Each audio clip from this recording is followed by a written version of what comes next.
के कराया गनमा शीतला लौटा सुलझवली हो कि के कराया गनना शीतला झरल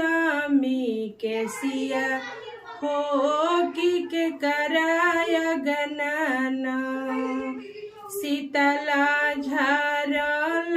मी के सिया हो कि के कराया गनना आमा के अगना शीतला झारे लंबी के सिया हो कि भाभी के अगना शीतला झरल मी के सिया हो कि भाभी के अगना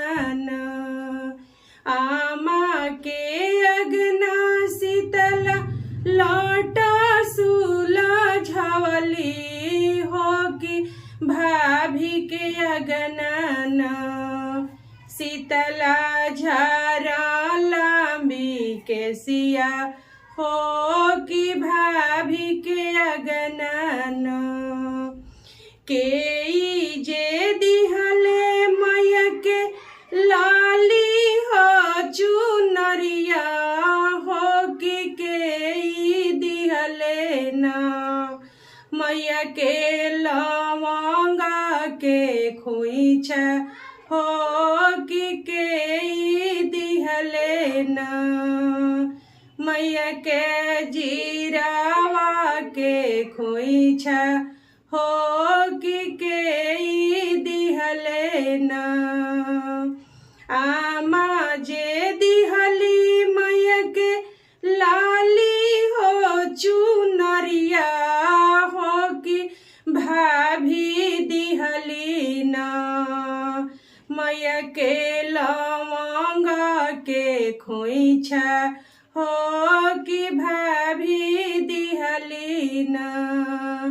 मैया के जीरावा के खोइछा हो कि भाभी दिहली ना के जे देला मैया के लाली लाली डोलिया हो कि के दिहले ना मैया के लाला का ओ हरवा हो कि के दिहले ना मैया के लाला का ओ हरवा हो कि के दिहले ना बाबा जे दिहले मैया के लाली लाली डोलिया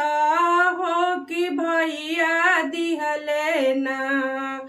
मैया के लाला का ओ हरवा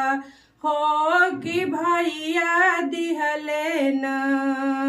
मैया के लाला का ओ हरवा हो कि भैया दिहले ना लाली लाली डोलिया के लाला की ओ हरवा हो कि भैया दिहले ना मैया के सब जीवो हरवा